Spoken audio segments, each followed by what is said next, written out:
What happens when a serial killer kidnaps the most dangerous woman in the world? He had raped and killed over 100 black women. How did she survive when so many didn't? To this day, I have PTSD of that van experience. Young women are being snatched off of streets. Why did she get in the van? That's not real. There was a big chain on it and a lock. A demon is murdering innocent young women. I was so terrified. But there's one thing her kidnapper didn't know. Thank God. You already know what it is. It's your boy Laid Back with another reaction, another review, another episode. Hey, TikTok, you up to bat. Bah. It's your boy Laid Back. Welcome back to my channel. Hey, two things we got to do. You got to hit that subscribe button. I'm drinking this water. You already know what it is, man. You are the prize in 2025.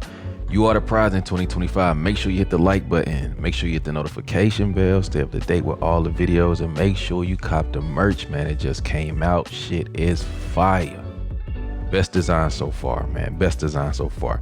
But we back with another reaction, man. We got some more conspiracy. This is going to be a little creepy here. So I'm just going to tell y'all, you make it to the end of this one, you a real one for real. Because there's going to be some stuff in this one. Also, make sure you share this with the last person you text in your phone. And we trying to get 1,000 comments. We trying to get 1,000 comments. Shout out to my people, man. So let's go ahead and get into it. Fire Squad, what's popping? Let's get it.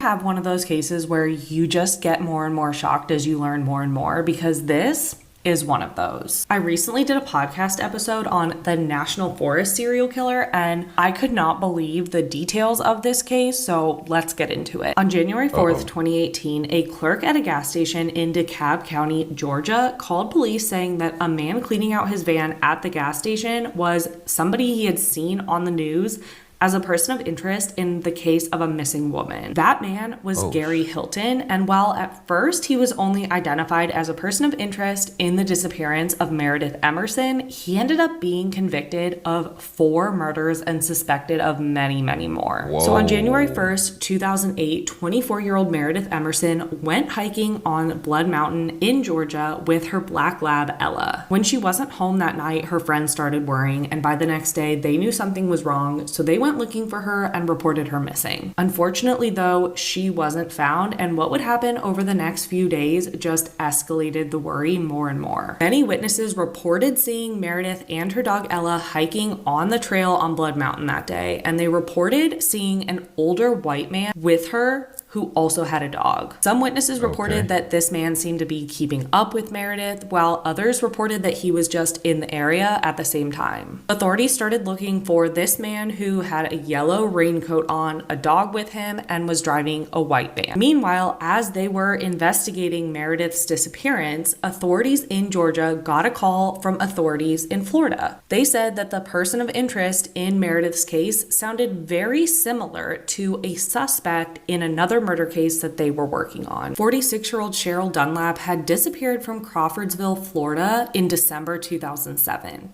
She failed to show up for church, and her friends and family reported her missing, saying that they knew she was reading in the Leon Sinks geological area 2 days before. But she was nowhere to be found, and once again, people reported seeing an older white man in the area wearing a yellow jacket, and that this man drove a white van. Fortunately, a few weeks later on December 15th, 2007, the decapitated remains of a woman were found. This woman was positively identified as Cheryl Dunlap, and then a few days later, her head and hands were found in a burnt out fire pit not far away. One witness saw a man matching the same description on the highway near what is believed to be Cheryl's car, and this man was wearing a blue and white striped shirt. Not long after Cheryl's disappearance, the suspect in her murder was seen on ATM footage taking money out of her account wearing a blue and white striped shirt. So investigators in Georgia got this call from authorities in Florida saying, hey, we have this similarity. And then they also got a call from an investigator in North Carolina who was investigating a double homicide. Several witnesses in this case in North Carolina saw a suspect who was an older white male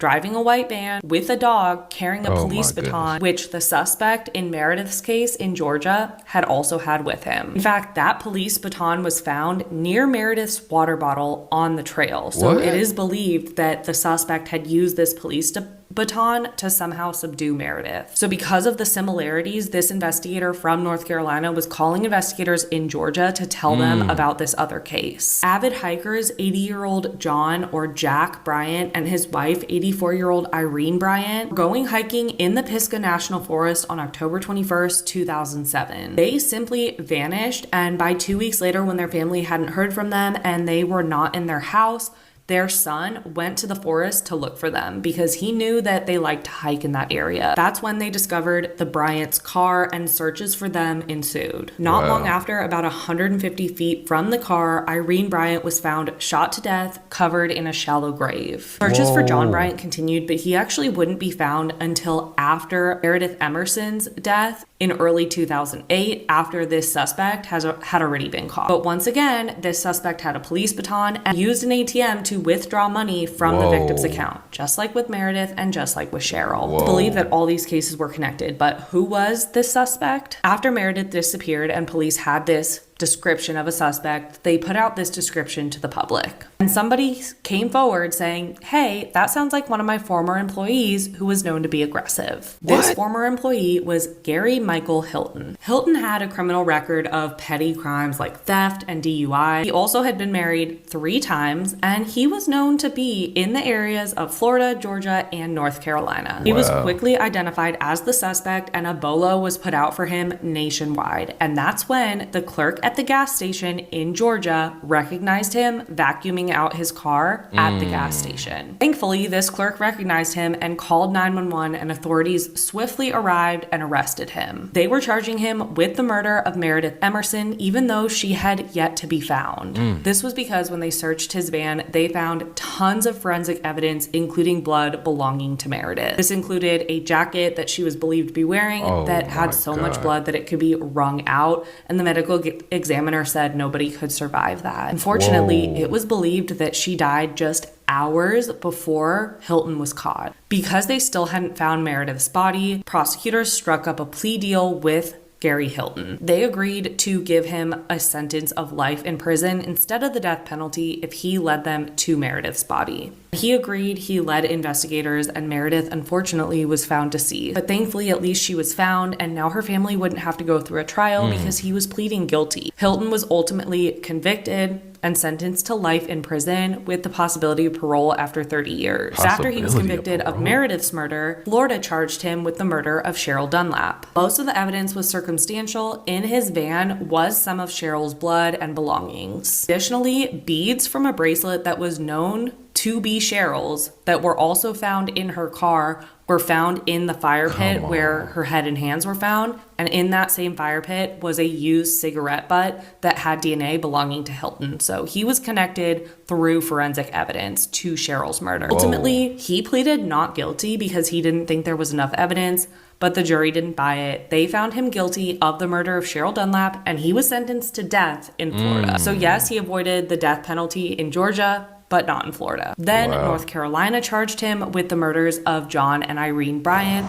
Thankfully, this time he pleaded guilty and he was sentenced to life, but he's never going to serve time in North Carolina because first he has to serve a death penalty in Florida. Any other disappearances in these 3 states have been connected to Gary Hilton, and he remains a suspect in many of these cases. But he has never been definitively connected, and he's never confessed to any other. But he became known as the National Forest serial killer, and he is still alive today, 77 years old, serving his death sentence in Florida. Meredith Emerson, Cheryl Dunlap, and John and Irene Bryant all lost their lives at the hands of an absolute monster. And likely many other people did as well. Thankfully, he is in prison and will be there for the rest of his life, which hopefully will not be much longer. That is the crazy story of the National Forest serial killer, how a gas station clerk noticed this person on the news, and because of the investigation and finding him through that bolo, he was connected to 3 other murders. If you want more about this case, there are so many more details, including the other cases that he might be connected to, on my podcast, so go check that out for more. Man, y'all be careful out there, So man. when I was a little girl, we lived in the Hiram-Clark area. There was a serial killer in the Pasadena and Houston area. One day we were on our way home, and there was a street called Player. That's where they were burying the bodies in my neighborhood. No. And the man that we saw that was, uncontrollably crying. One of the boys was his son. Oh my God. And who were the killers? Well, they deemed them, I think they called them the Candyman killers. It was Henley, Brooks, and... Why does that sound familiar? I feel like we talked about that. Didn't we talk about the Candyman killers? Candyman killer. That sounds familiar. Let me find out. No, I mean here, like on our show. In Houston, yeah. Dean Arnold Corll Lord. was an American serial killer, sex offender who abducted, tortured, murdered a minimum of 28 teenage boys and young men between 1970 to 1973 in Houston and Pasadena. And they buried how many in your neighborhood, Sydney? I'm not sure how many were buried there, but I do know that was a point of part of the torture because they found one of the torture rooms there. Oh God! And I can't. they found bodies there. Do your own research. This is crazy. This teenager was so obsessed with serial killers that she wanted to become one. She idolized and worshipped serial killers so much that at only 18 years old, she wanted to dedicate her life to becoming the most famous and prolific serial killer in all of history. This is a case from Germany. Oh, hell no! I told you this one gonna be crazy. Buckle up. This one gonna be crazy. This one. And due to Germany's strict privacy laws, a lot of information from today's case is actually missing, including the true identity of our killer. So we're just gonna call her Sarah. And Sarah, unlike most killers, actually had a pretty good childhood. She seemingly had really loving, supportive parents. She got good grades, she had a lot of friends, and then everything changed when she became a teenager. And a bit of teenage rebellion is normal. Sarah started dressing in darker clothes, listening to heavier music, skipping school from time to time, but things were much darker than that. At only 16 years old, Sarah spread a rumor about herself at school that she was an S worker, like a lady of the night. And this wasn't true, but Sarah's friends started to realize that Sarah was lying all the time. It seemed like she liked to shock people. She liked attention, even if it was negative attention. It's around this time that Sarah got her first ever boyfriend, a boy named Leon, and the relationship was really, really intense. And Leon actually ended up breaking up with Sarah because he was scared of her, and for good reason, because as soon as he broke up with her, she started planning how she would kill him.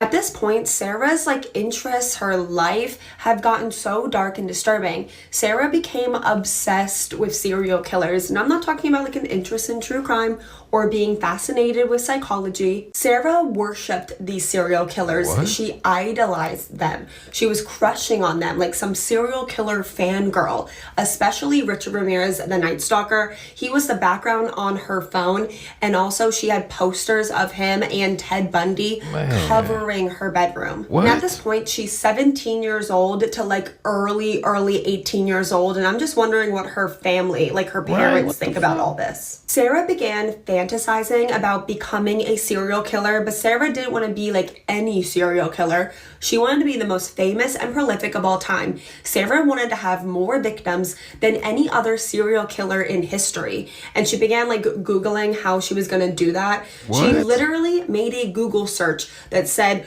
what is the best way to become a serial killer? So clearly she's no evil genius. In April of 2021, she bought a very large 12-inch sharp weapon and then began hunting for her first victims. Sarah signed up for a bunch of dating apps and sugar baby sites under the username Domina Cherry. Her bio on these dating sites was that she was a teen girl who had never slept with anyone before, but was also into really rough stuff.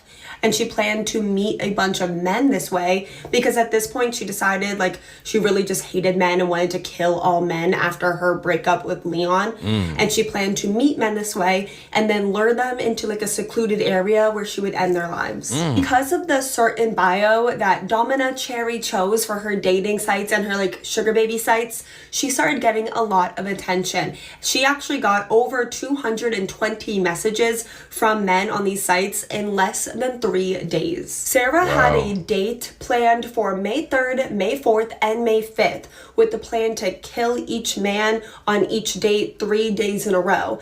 But her first victim that Sarah chose was a 39-year-old man named Zayed. And he messaged her on May 1st, and they planned to meet up that very night. Sarah had already told a handful of her friends about her plans to become this terrible serial killer, but right before she planned to meet up with Zayed, Sarah actually left a voicemail for one of her friends, a girl named Francesca, saying that she was about to kill her first one and to wish her good luck. What? And I know Sarah is known for being a liar at this point, but when Francesca gets that voicemail from Sarah, she doesn't go to the police, she doesn't tell anyone. All Francesca does is make a Google search of her own. Can I get in trouble if I know about a murder? The answer is yes. Zayed picked Sarah up around 8 p.m. and she directed him to a remote cabin that her family owned in the woods that actually did not exist. And once Sarah had Zayed turn onto a secluded dirt road, she took out her 12-inch sharp weapon and plunged it into his neck. Zayed actually attempted to fight off Sarah, and he was able to hold his wound to stop the bleeding, and he just took off. He ran towards the main road where a car stopped. They helped him a little bit because the person in the car was actually a nurse, and then they called the ambulance. The ambulance came and rushed him to the hospital. Meanwhile, Sarah is also panicking, and she also ran away towards the nearest town because Sarah didn't expect Zayed to fight back. She just thought that he would automatically die. Sarah ran all the way to a nearby town, and she's looking completely disheveled. She's covered in blood, and she's just whispering to herself, I'm a killer. I'm a murderer. So onlookers in the town called 911, obviously. Sarah was arrested and taken into police custody 30 minutes after attacking Zayed. And I find it so funny, well, not funny because she's a killer, but you know what I mean, that Sarah wanted to be this prolific serial killer that never got caught, and she was gonna have the most victims of any serial killer ever. And she got caught 30 minutes later, a half hour later. And I call Sarah a killer because although the hospital did as much as they could, the damage that Sarah did to Zayed was just far too much, and he did pass away surrounded by his family. And Zayed has definitely been scrutinized in his case for his decision to want to meet up with an 18-year-old girl. But Zayed's loved ones say that Zayed was a very good man. He was not the type to look for hookups. And at the time of his death, he was looking for a long-term relationship and to settle down. And Sarah has never shown remorse once, and actually has only ever felt bad for herself because she got caught too early and didn't kill more men. And behind bars, Sarah actually tried to get her mom to kill her ex-boyfriend Leon because that was her main target all along. Her mom said no, by the way. I don't think I made that clear. Her mom said she would not do that. And due to Sarah's young age, she received no prison time and was actually only sentenced to 12 years in a psychiatric hospital, and she could be released when she's 31 years old, which honestly really, really terrifies me because I think Sarah is a scary, scary girl and a danger to society. And as for Sarah's friend Francesca, who got that voicemail and knew that Sarah planned to kill Zayed, she was arrested and was facing 5 years in prison, but the charges were dropped. And that's all I have for today's case. Hope you guys all had a very happy new year, happy holidays, and I hope you guys know that you guys were truly one of the biggest blessings of my 2024. Make sure you guys all check out the second episode of Hot in the Case, and I will see you guys tomorrow. Love you. Do your own research. This is crazy. The very first serial killer in the United States, he starts running a scam. He starts taking out insurance on people. So he gets you to go in and take out insurance. Then he goes and steals a cadaver, stages a death, and gets a death certificate for you and collects on the life insurance. Then he skins the whole thing, creates a skeleton, and sells a skeleton to a medical school. But first, he's got multiple layers. First, he has you're an accomplice. You go get I'm going to get a life insurance policy on you. So you go in, you sign, you understand. Pays the premiums for months. Then he goes and he finds someone that looks reasonable like you, that's about to be buried or buried. He digs them up because back then, this is back in the this is like in the 1890s or 1870s. So they're not doing, all the embalming and everything. They don't have a lot of forensics. So they take that person. So he then takes that person and he leaves them dead somewhere, shoots them a couple times. Like the cops show up, they go, oh, this guy's dead. He leaves your identification on them. Wow. Then they get issued a death certificate for you. He can now take the death certificate and say, by the way, this guy just died. We were buddies. We got a life insurance policy on him. You owe me X amount of dollars. Then he splits it with you. Probably starts killing you too, because they believe he killed around 100 to 200 people, although they only got him for around 40. What? This is a guy who also he went to work. He would take over businesses. He'd go work for your business, and after a month or two, he's working for your business. After a month or two, you suddenly die. Keep in mind, poison back then, there's no way to determine. If I give you an extra dose, if I put chloroform in your coffee and you drink it and get sick and die, that's it. You're dead. They don't know why you died. Just strange circumstances. Yeah, he died. He's 60 years old and he died. Yeah. That happens. He had a heart attack. We don't know. So now keep in mind too, now he would go to like the widow and say, look, can you own or finance the business? I'll take it over and I'll pay you this much money a month. And of course you're going to be like, oh my God, you're running the business. I don't have anybody else. Of course I'll do that. And it's very lucrative.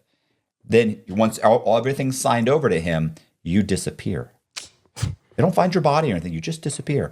She's traveling. She's this. Of course, I make payments to her. So nobody looks. Nobody's questioning. Her husband died. She sold me the business and she's traveling. I own the business. He does this multiple times. So he's a con man. Whoa. Crazy. Jack the Ripper has finally been identified after 137 years. Yes, it's been a case that's been going on for that long and he was never able to identify who the serial killer was.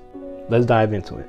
He was a serial killer in London. He terrorized the Whitechapel district in the 1800s. He was a 23-year-old immigrant from Poland. His name was Aaron Kowalski. I may say that wrong. I may get his name wrong. Who cares? He's a serial killer. Who cares? His actual occupation. He was a barber. Yes, he was a barber. Now, police kind of speculated that he may be, the serial killer, but obviously they didn't have enough evidence to go against him. At this time, obviously the whole fingerprint thing, it wasn't a thing back then in London. Years and years later, now it is. As far as we know, we took lives of 5 women. RIP to all 5 of y'all. Hope you guys are still resting at ease, resting at peace. You guys did not deserve any of this. Mary Ann Nicholas, Annie Chapman, Elizabeth Stride, Catherine Eddowes, I think I said that right, and Mary Jane Kelly. Now, you guys remember when I said Catherine? So supposedly it was Catherine and somebody else lives that he took, right? Catherine, she was wearing a shawl. Now, I try my best to try to find the best picture that resembles a shawl. It's something like this, what she's wearing. So upon Jack the Ripper, when he took the lives of those 2 women, Catherine was wearing one of these, right? And it was stained. Now, fast forward to the early 2000s, I believe around 2007, her shawl, right, it was in auction for somebody to bid and to buy. And guess who bought it? So this man right here, his name is Russell Edwards. If you guys don't know who he is, a little background. He is an historian and the author of a book. His book is called Naming Jack the Ripper. Wow. He wins the bid at the auction for Catherine's shawl that she was wearing the night she was murdered. Wow. So anyways, fast forward. As soon as he gets it, he gets right to work. He starts doing a DNA test and stuff like that on the shawl that she was wearing. So you guys remember this guy named Aaron Kowalski, right? So it turns out it's 100% DNA match that links to him. And remember before 137 years ago, all this time, the raw evidence that they needed 137 years ago was something Catherine was wearing the night of her death that had stains on it. It was Aaron Kowalski the whole time. He was the Ripper. The serial killer hasn't been solved for 137 years. This is some crazy information. Man. Infamous serial killer Son of Sam did not act alone. And by the end of this video, I think you'll agree with me. So, you probably know the Son of Sam story already. In the 1970s in New York City, a man nicknamed the .44 caliber killer, or the Son of Sam, terrorized the city. In total, 11 people were wounded and 6 people were murdered by gun violence. So at the end of the day, evidence led police to the front doorstep of David Berkowitz. And eventually he confessed to the killings, and that was it. History knows him as the only Son of Sam killer. But I think that there were multiple satanic killers that aided in this murder spree, so let's look at some of the evidence. So first of all, this is one of the letters that the Son of Sam sent the newspaper in New York. In it, he says, these are some names to help you: the Wicked King Wicker, the Duke of Death, the 22 Disciples of Hell, and John Wheaties. Now, obviously, this also says Sam's creation, so let's dig into this a little bit.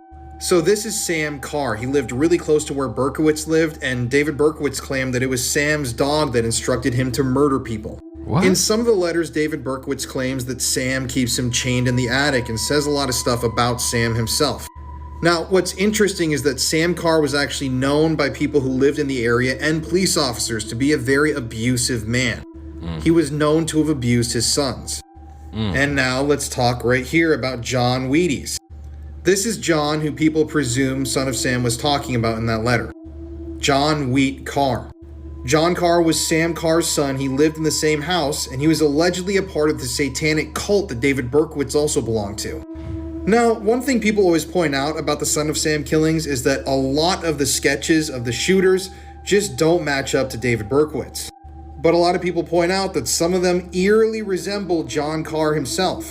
There's also Michael Carr, John's brother, who allegedly was also in the same satanic cult, and he bears an eerie resemblance to some of these sketches too. Now, there are a lot of strange details about John Carr's life and his possible involvement with this murder spree, but one of the strangest things I think about this entire case is how John Carr died right after Son of Sam, David Berkowitz, was arrested. So John Carr served in the Air Force in North Dakota, and right before David Berkowitz was arrested and found out to be the Son of Sam killer, he moved back to North Dakota. Now, what's interesting is that friends of John Carr who lived in North Dakota claimed later on that John had mentioned David Berkowitz's name a number of times before he was arrested. This is a proven link between the two, that he was very, very familiar with David Berkowitz. Other people who knew John Carr in North Dakota also claimed that he did satanic rituals in his house and outside of his house. Even the local sheriff in Minot, North Dakota claimed that John Carr had sacrificed German shepherds, just like the German shepherds that were sacrificed as a part of the Son of Sam murders. Wow. So in February of 1978, less than a year after Son of Sam was arrested, John Carr went to seek mental health help in North Dakota. And his counselor later went on the record and said that John Carr talked to them about his involvement with the occult and Satanism. At one point, John Carr told the people that he knew in North Dakota that he had something to go handle in New York City, and he never opened up about what it was that he had to go do in the city. And a short while later, John Carr was found dead in his home in Minot, North Dakota, less than a year after the Son of Sam murders ended. People believe that John Carr was the trigger man in a number of these shootings. And although his death was initially ruled an unaliving by himself, now it's been regarded as more of a murder. Because of the way that he had been shot and killed, and it was also reported that there was a pentagram and other satanic things written in blood around John Carr's body when it was discovered by the police. Then there's Michael Carr, John Carr's brother. He also was reportedly a member of the Son of Sam cult. And it's also been reported that he was the trigger man in some of these killings. This is what people who research this case believe. And about a year and a half after David Berkowitz was arrested, Michael Carr died in a very suspicious car accident. He was driving really fast on the road in New York City, and he just smashed into something on the side of the road and died. Nobody else was injured in this car accident. He was basically just found dead on the side of the road inside of his vehicle. People obviously claim that he was ran off the road, he was forced to crash his car, and he was killed. But the more you dig into the Son of Sam conspiracy, the more you're going to be convinced that David Berkowitz did not kill all of his victims. This is literally only the very, very beginning of this. If you want to hear more about this, let me know. I'm very passionate about this topic, so I'll make a part 2 if you guys want. These people be doing some wild stuff, man. The 17-year-old murderer who lived in his victims' walls without them knowing. This case sounds like a twisted horror film. Hi, I'm Meg. I talk about true crime. Let's get into this case. What? Daniel LaPlante was born on the 15th of May, 1970.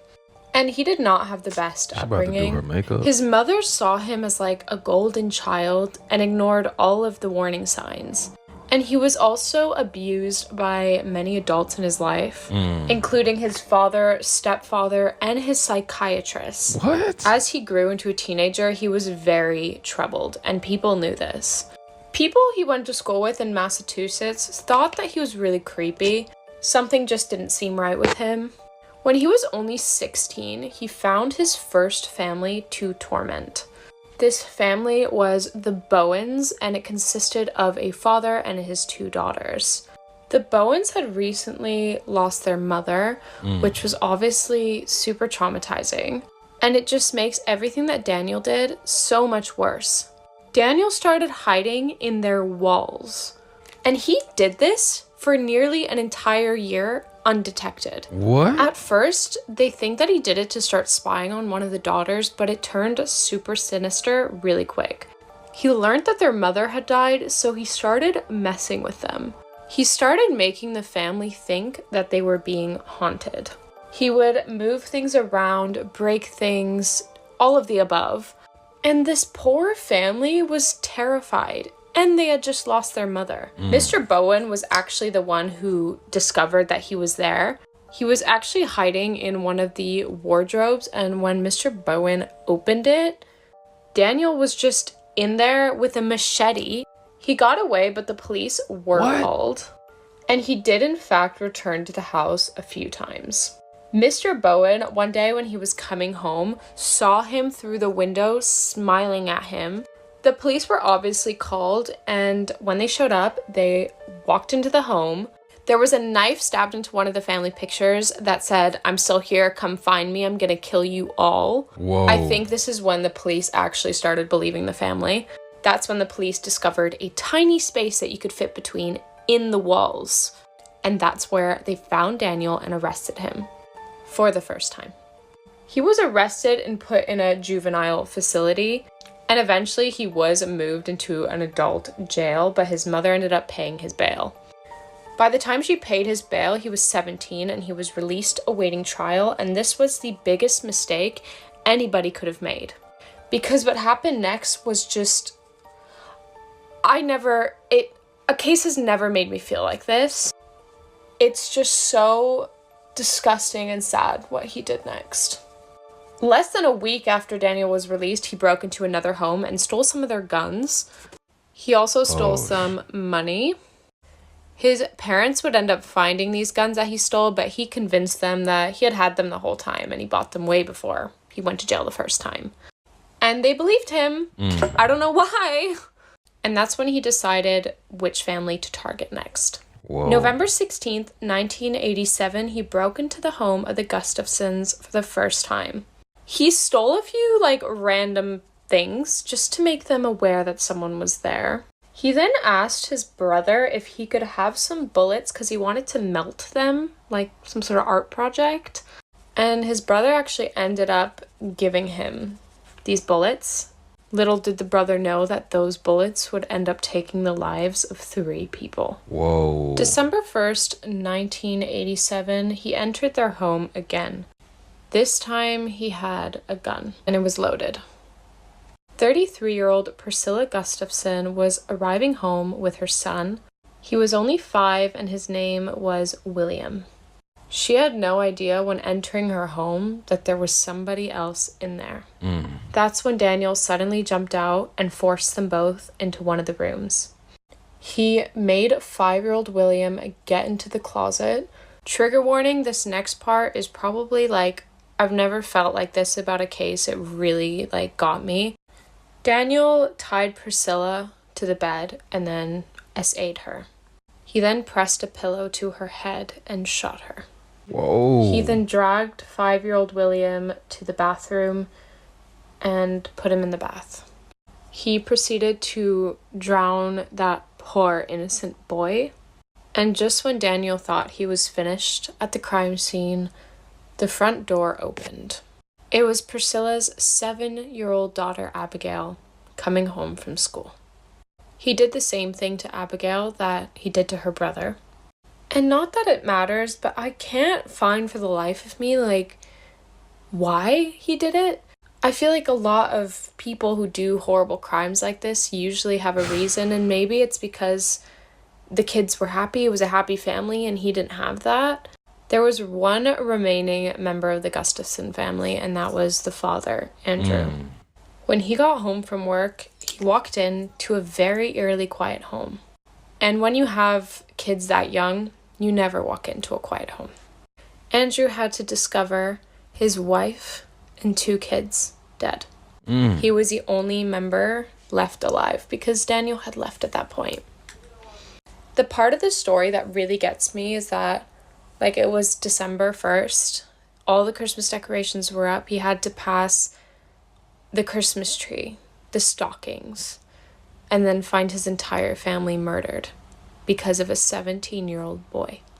As Andrew Gustafson was discovering that his entire family was murdered, Daniel went to his niece's birthday party and he was acting as if nothing had happened.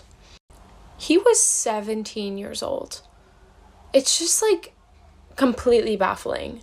Forensic dogs were called in for the crime scene investigation, and they basically led the police to Daniel's home, which wasn't far away. When the police arrived at Daniel's home, he escaped through the back door, but they found all the evidence that they needed. In Daniel's room, they found everything they needed. Everything that had been reported missing from the Gustafsons' home was found, and a shell casing for a bullet that matched the bullet that killed Priscilla. He did run, but he was caught not long after. And obviously, he was arrested and given 3 life sentences. And he is never going to be granted parole, so he is never getting out. This is him then, this is him now. According to a psychiatrist, he felt no remorse for the crime at the time. And there's debate now on whether or not he's rehabilitated, but his psychiatrist says that he is not. He thinks he is, but she is like, no. I can't imagine as well, so that original family, the Bowens, that he tormented, imagine how they would feel, knowing that that could have been them. Daniel really traumatized the Bowens. They made it out alive, but it took years to get them back to normal. One of the sisters could not sleep in the dark. She was traumatized, as you would be. You're probably watching this in your house right now. Imagine if you were told that somebody has been watching you, living in your house for the past year, and you had no idea. I honestly think I would be physically sick. Like, it's awful. If you're really into true crime, make sure you follow. The true crime playlist is right here, so you can click on that, and there's like over 100 interesting videos for you to watch. I never know how to end these videos because I don't want to be like, I hope you enjoyed the video, because it's like, it's not an enjoyable case. It's not like a happy thing. So I don't know, guys, help me. What should my new outro be? Like, have a good day. Don't get murdered. I don't know. I'm going to go now. Have a lovely day. I love you all. Thank you for all of your support.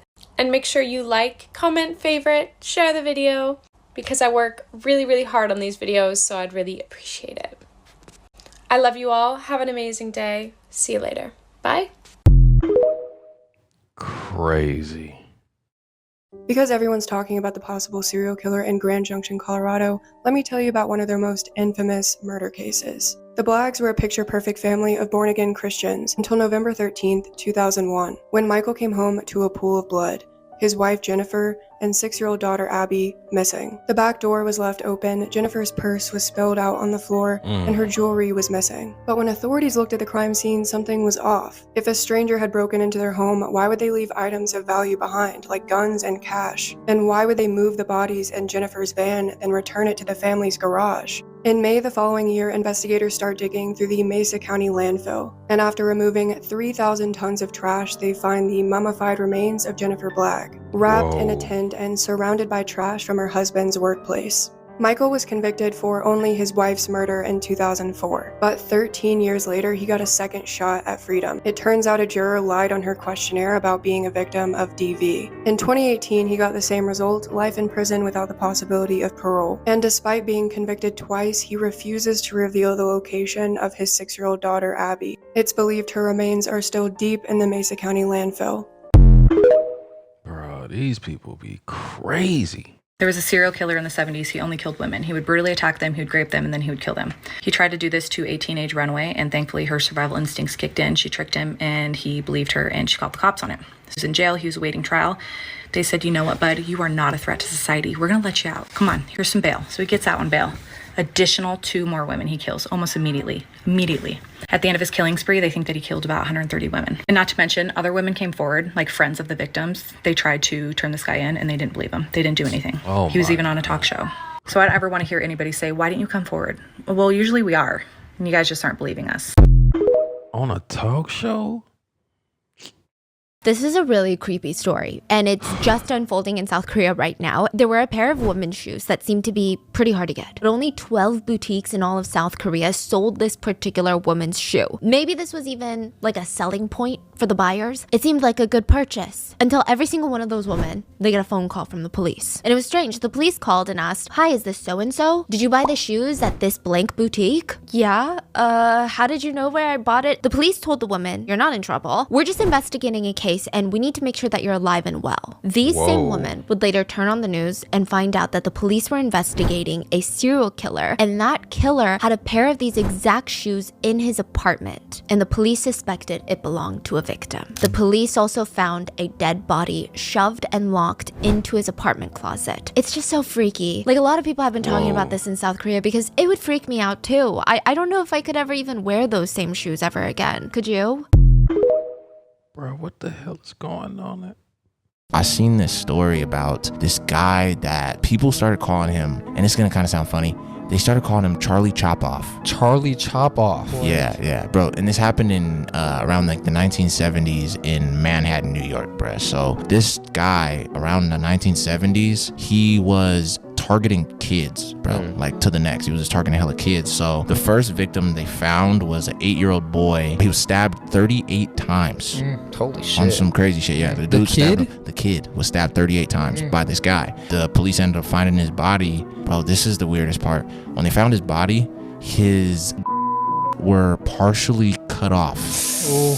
So not even all the way. Not even all the way. It's like he cut off like just his Ooh. I think the kid was like around 8 years old. I don't know if I said that, but yeah, he was hella young, bro. And most of his victims were stupid young. So the cops were just like, what the fuck, bro? This is hella weird. So there was 3 other victims that they found before that year was over. You know, whatever year it was in the 1970s. All 3 of the other victims and some of the other people that they eventually ended up finding, all of them had, and the rest of the dudes, it was only the first kid that had it partially. All of these other kids were all chopped. It was chopped, bro. I'm talking about, like, they don't know what the fuck his motive was. Why was he doing this? Was he keeping it? Like, what the fuck is going on? I'm pretty sure he probably was. Necklace. Yeah, maybe, bro. The police are just like, bro, what the fuck, bro? Like, we have a real, like, serial killer on our hands, bro. This guy's insane. So the whole city's freaking out. People are just like, bro, our kids are, you know, dying at a crazy level. Like, even if it's just 4 or whatever the fuck, it's insane. This was the weirdest shit about this dude when he was killing people. The police found every other body besides the first kid that, you know, got stabbed hella. They found all of their bodies on rooftops of houses. What the fuck? Like random people's houses. Yeah, this Holy dude was just. shit. It wasn't like it was their home. Yeah, it was just put it on somebody's just house. putting them on random That's roofs. a lot How of the fucking fuck? work. You gotta climb up a ladder with Imagine a getting fucking dead caught. baby on your shoulder. Yeah, bro, insane. Yeah, so they ended up going through like a few suspects and whatnot, and then they ended up finding this dude named Erno Soto.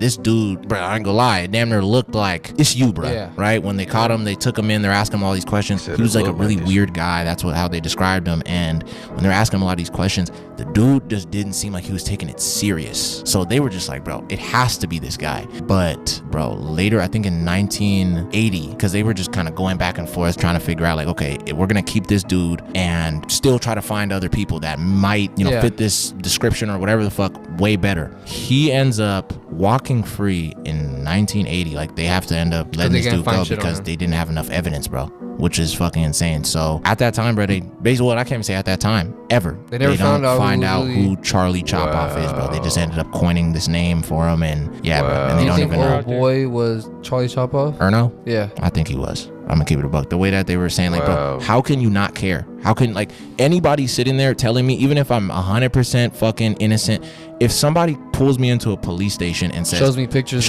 of these little boys and all their are chopped off, and they're telling me, we think that you're the guy who's doing this. I'm gonna sit there and damn near be like, bro, I'm gonna be pissed. Yeah. Are you guys fucking serious, bro? Why am I here?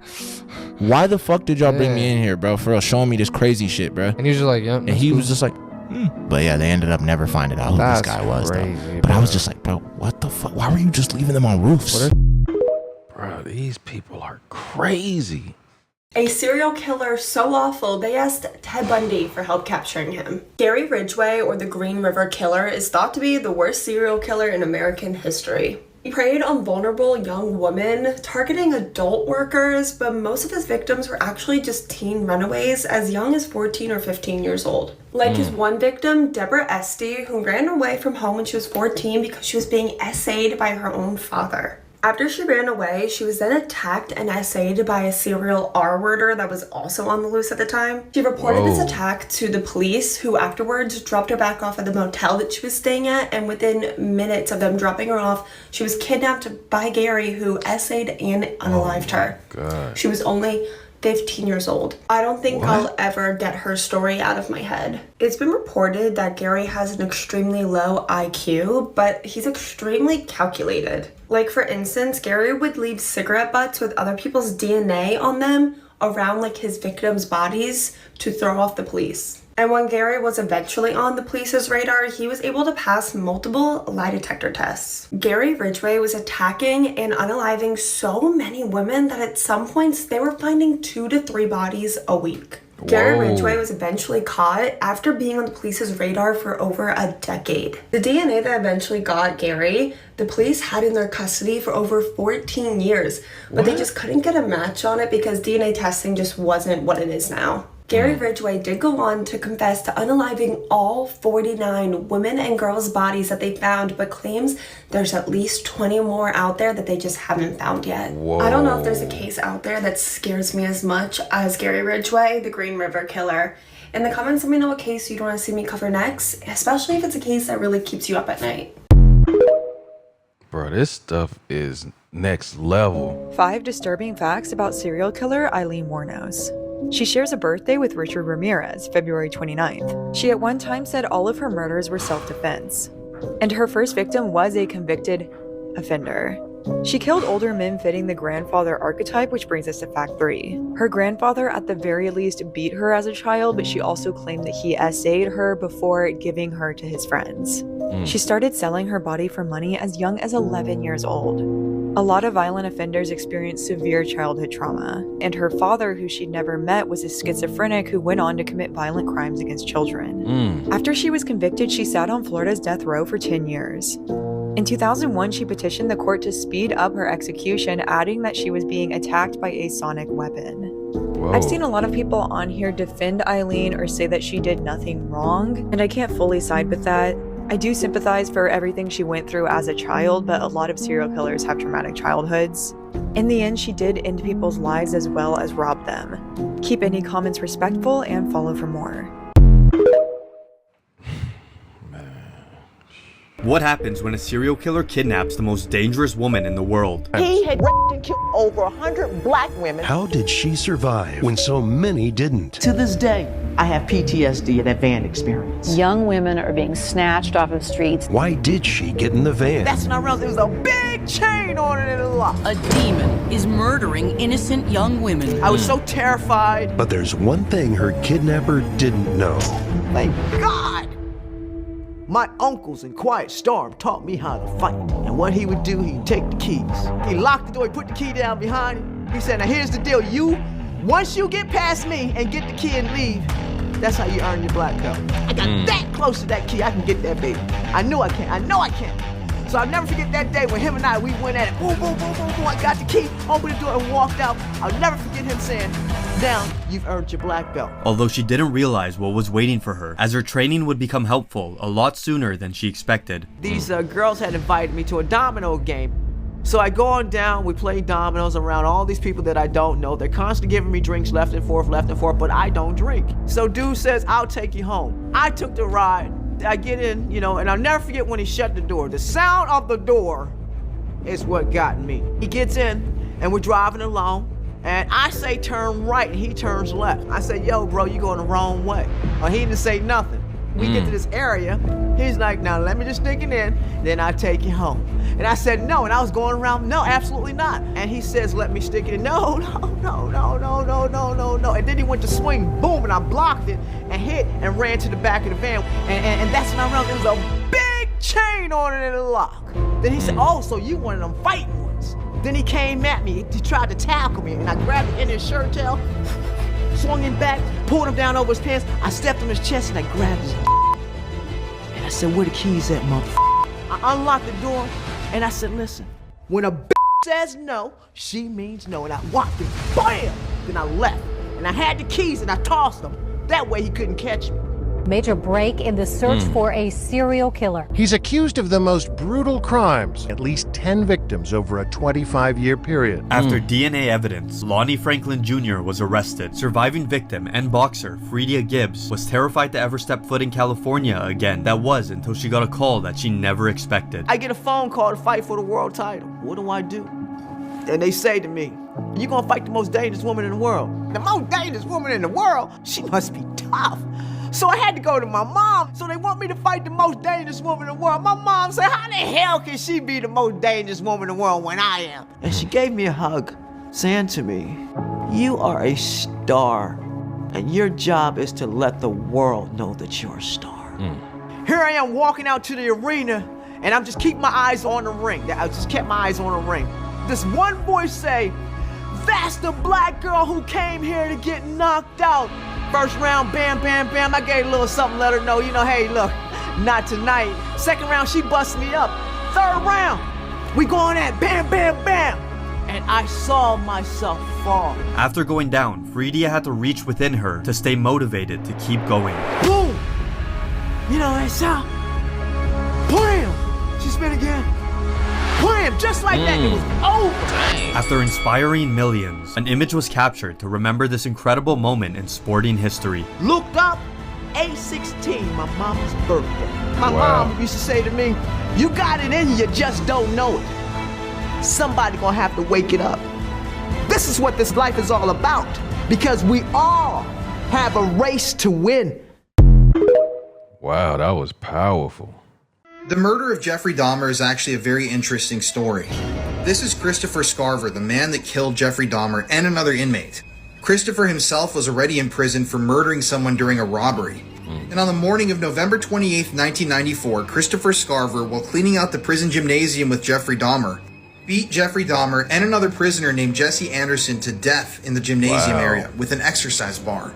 Now, it's interesting because people really don't know that much about Jesse Anderson, but he was also in prison serving a life sentence for murdering his wife. And initially, Jesse tried to blame the murder of his wife on two black men. But it was eventually discovered that Jesse himself was the one that murdered his own spouse.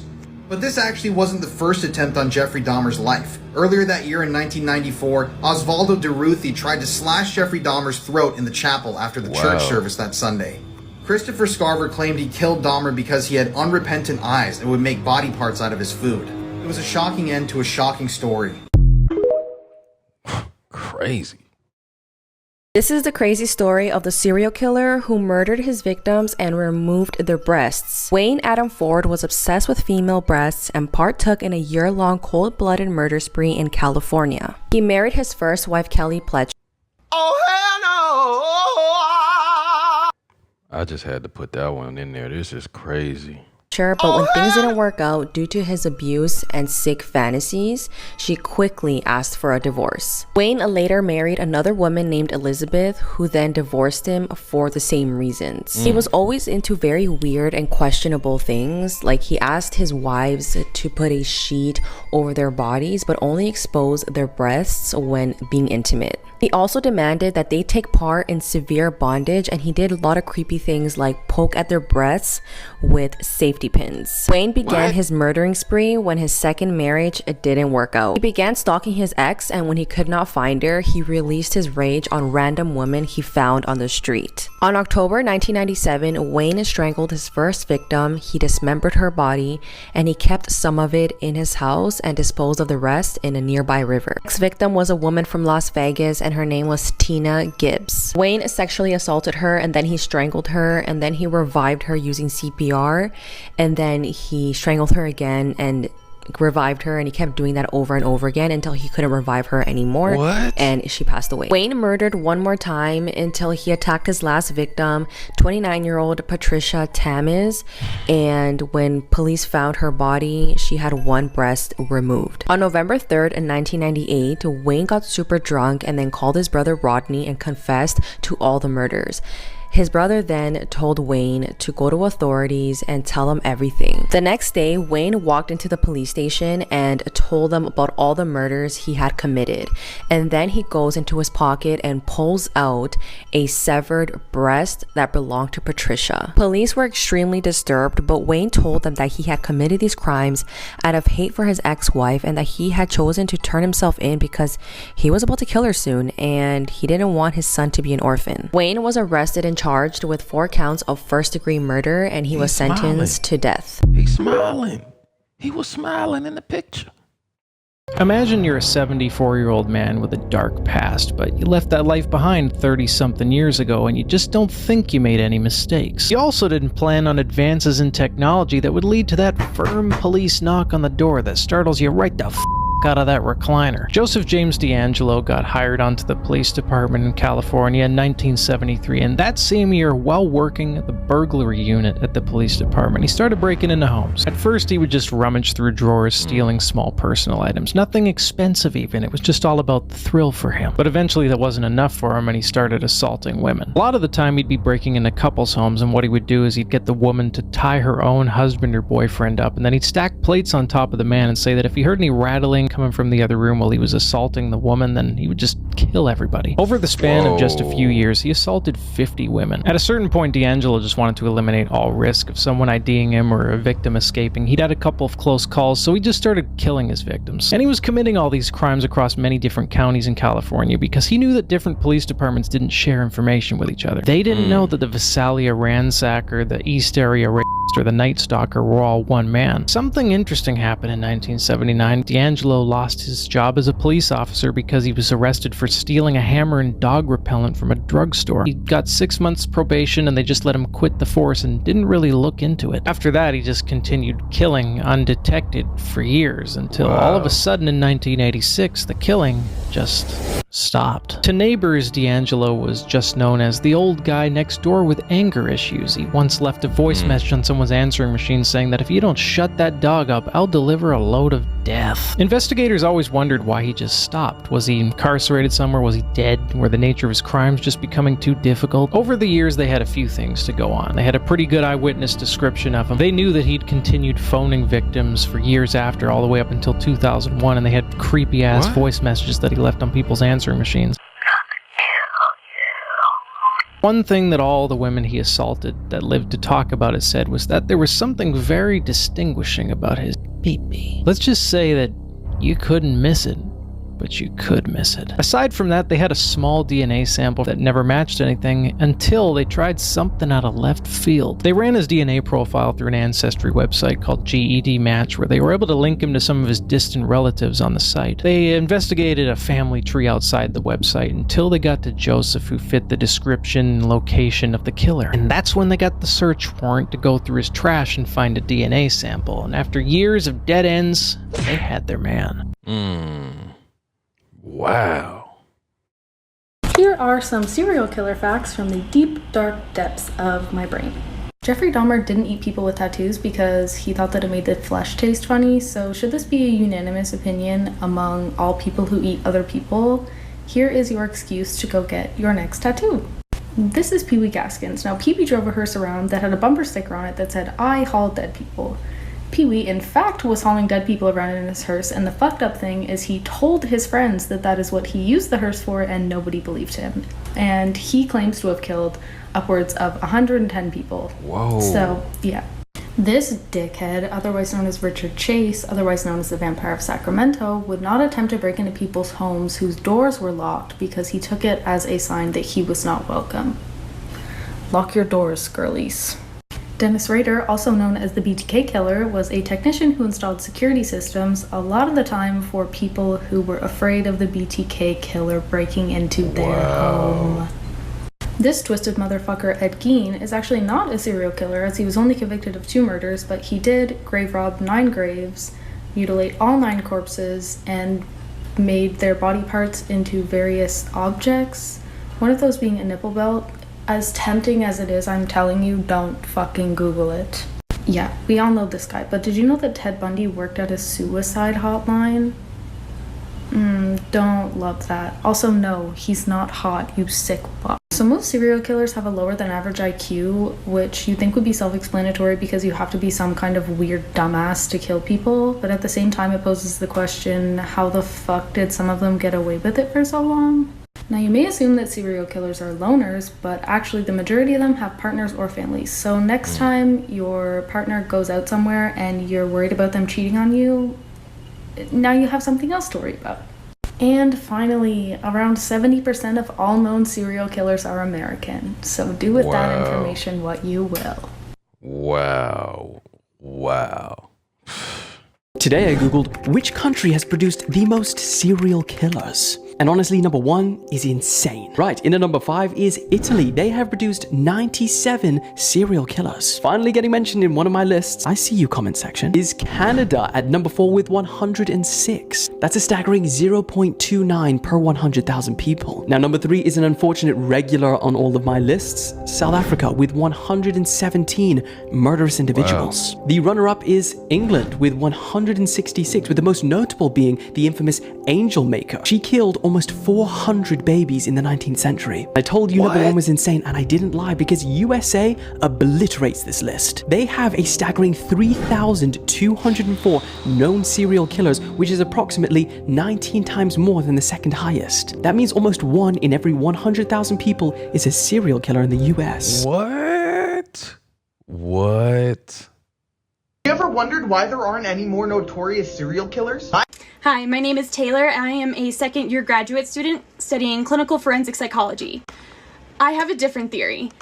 People who commit serial murders are typically diagnosed with antisocial personality disorder.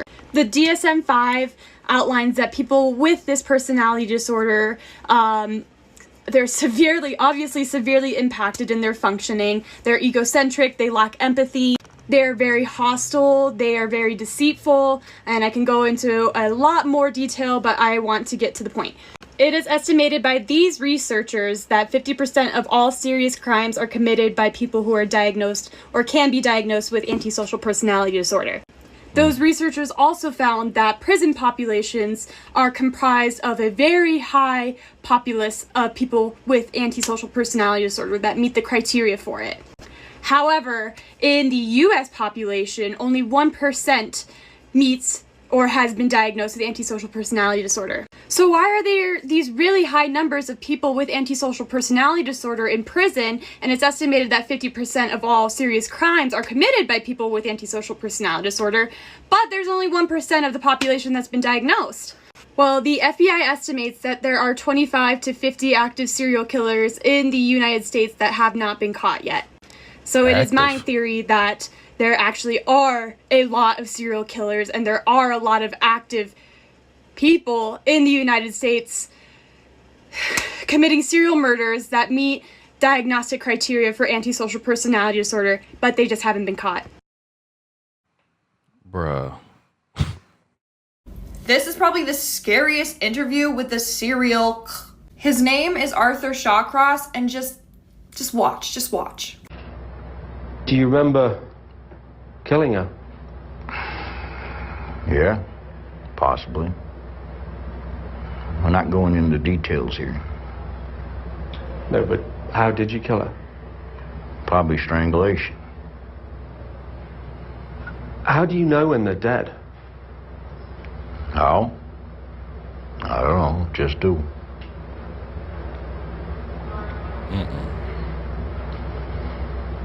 More or less after they just relax.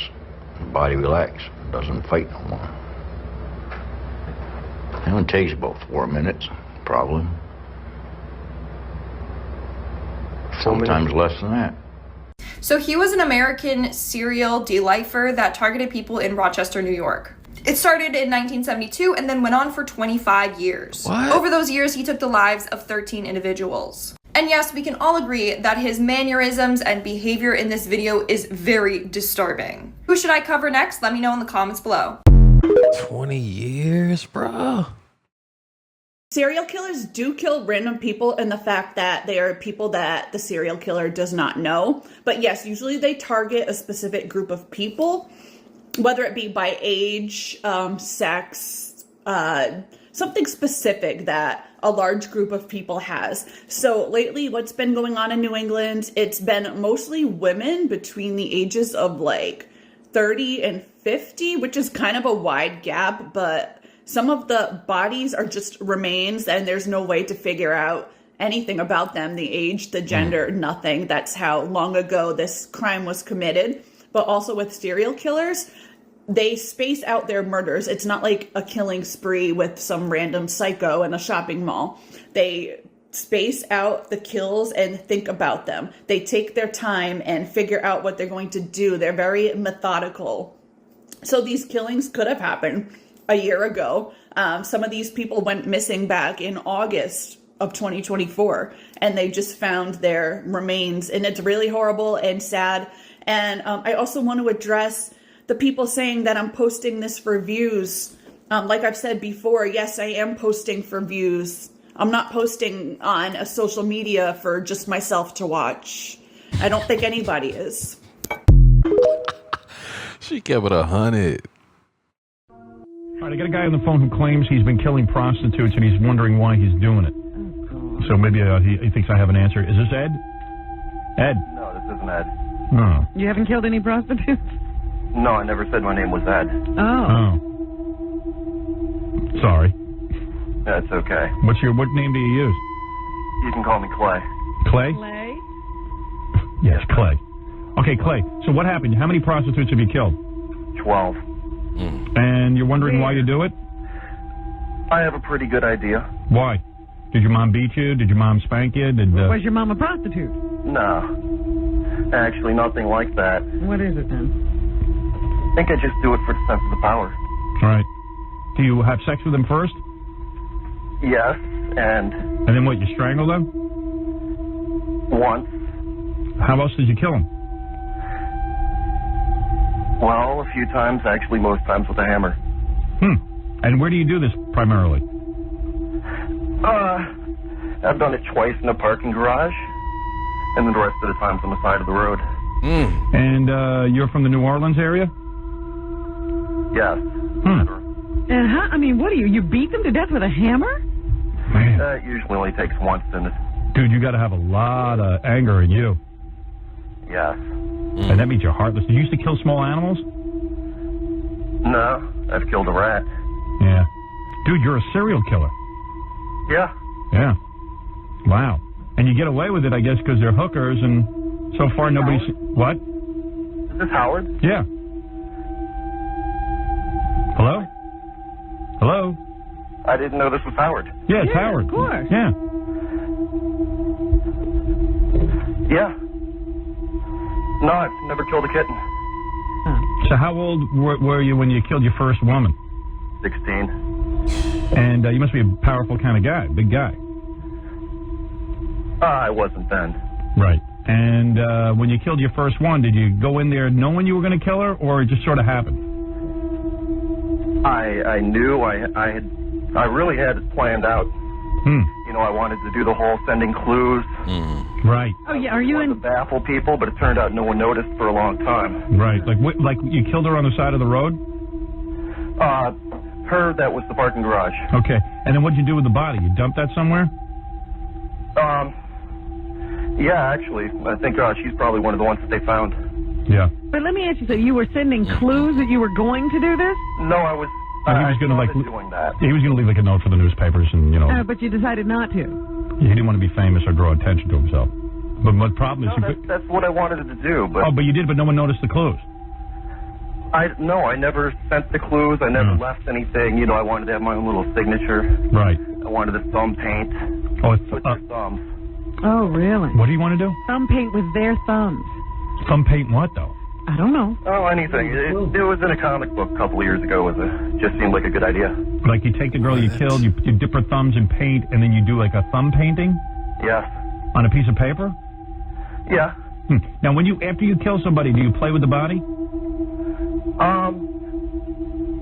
Actually, the closest I've ever done to that is I always make sure I pay them and I make sure they keep their money. Oh, really? When they're still alive, but with one of them I did put the money in a compromising place. I see. But this one, you know, it had a penis. Oh, really? It was a guy. Yeah, I didn't know at first. So do you ever get, do you think the reason you're so angry is because you were abused or something? No, I wasn't abused, Howard. Where's your family? You got a wife? I mean, you got a mom, a dad, a wife, children. You got any of that? I've got a couple of kids, but no wife. Whoa. Married to the mother. You're a white guy? Yeah, Howard, that's pretty funny because the only suspect they had when they started finding the bodies was a black police officer. Oh. Wow. Wow. Turns out one of them was associated with them. Oh, really? Wow. Are you on drugs? I've done acid a few times. So, but nothing heavy.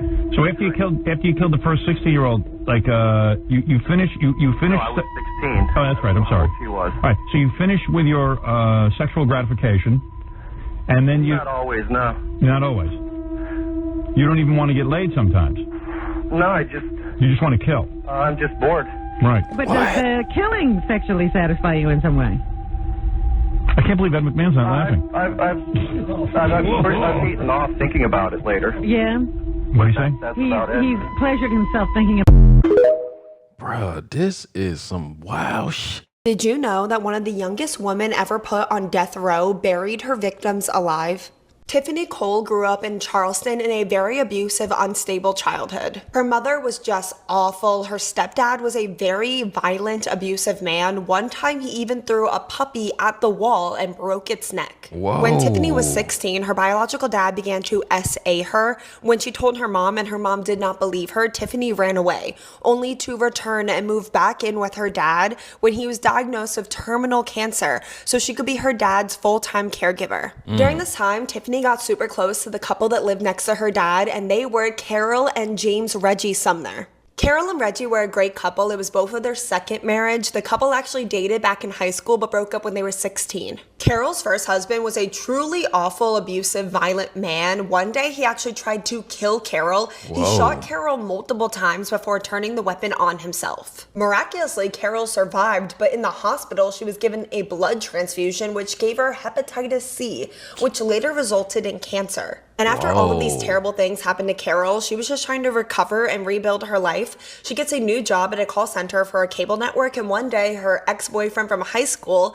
Reggie Sumner, calls the call center, and that's how Carol and Reggie reconnected 40 years after high school. They were both in their 50s now, and they got married. And that's also how they became neighbors to Tiffany and Tiffany's dad, and they just felt so bad for Tiffany, this young girl who was putting off her life to take care of her sick dad, and they became almost like adoptive parents to Tiffany, and they would do anything they could do to help her. And when Carol and Reggie eventually moved to Jacksonville, Florida, they told Tiffany that she was welcome to stay with them anytime. In May of 2005, Tiffany meets and starts casually dating a guy named Michael Jackson, but no, obviously not that Michael Jackson. Tiffany and Michael Jackson plan a trip to visit a friend of theirs that lives in Jacksonville, Florida, and of course, while they're there, they stay with Carol and Reggie Sumner. And they're just so excited to see Tiffany. They open their doors to her and Michael, and sometime during the trip, either Carol or Reggie mentions to Tiffany and Michael that when they sold their house in Charleston, they made a profit of over $100,000. So after the trip, Tiffany and Michael Jackson began planning how to rob Carol and Reggie Sumner, the two people who had just welcomed them into their home. For weeks, they planned how to rob the Sumners, and eventually those plans escalated to robbing and killing Carol and Reggie Sumner with no explanation why, just completely terrible and senseless. They also recruited two friends, Alan Wade and Bruce Nixon. Multiple times they made the trip from Charleston to Jacksonville, Florida, just so they could find like the quickest route, I guess. And one of those times they pre-dug a grave in an isolated wooded area in Georgia. On July 8th, 2005, they all drove down to Jacksonville for a final time. They had Alan and Bruce go up to the front door first because the Sumners didn't know them, and they told the Sumners that their car broke down and asked to use their phone. And because Carol and Reggie were just like the best people, they were super trusting and would literally help anyone, they let the two men in. Almost immediately after getting into their home, they pulled out a fake weapon that looked real enough, and they said, "Do what we say." They tied up Carol and Reggie, and then Michael Jackson came in, and together all three men robbed the place. They put Carol and Reggie in the trunk of their own car and then drove to that pre-dug grave in Georgia. And then they shoved them into the bottom of that 6-foot grave that they had dug. And Tiffany Cole was there watching the entire thing, which means that the Sumners knew that this girl that they loved and trusted was behind this entire thing. And then in one of the most heartless and disgusting things I've ever heard, truly I was crying while researching this, they slowly began to shovel dirt on top of Carol and Reggie, burying them alive. And yes, Tiffany was there watching the entire thing. After committing this evil, cold murder, the four killers ditched Reggie and Carol's car in Florida. They then went and tried to pawn off a bunch of Carol and Reggie's things. They also took their debit cards and went to multiple ATMs and tried to absolutely drain their bank accounts. And with all that money, they rented a limo and took all these pictures partying after burying a sweet old couple alive. When Carol's Bro, what the hell is going on with people? What is going on with people? daughter, who talked to her mom every single day, couldn't get a hold of her mom, she knew something was wrong, and she called the police. And very quickly, it was obvious that they were missing people. Their place was ransacked, and they found their car abandoned. The search for Carol and Reggie became big news, and then out of nowhere, the police get a call from Reggie Sumner, who was really Michael Jackson pretending to be Reggie Sumner. Reggie told the police that they were fine. They were just on a spontaneous trip. He even had his wife, Carol, get on the phone and talk to the police too, but obviously it was Tiffany pretending to be Carol. And why they thought this was going to work, I have no clue. The police said it was really obvious that they were imposters. Reggie and Carol were in their 60s, and Michael and Tiffany weren't trying to act like they were in their 60s. It was really clear that the people on the phone were in their 20s. They also recorded this phone call and showed it to Carol's daughter, who said that it was very much not her mom talking on the phone. Because they are truly the world's dumbest criminals, that they were able to track the phone number that they used to call the police.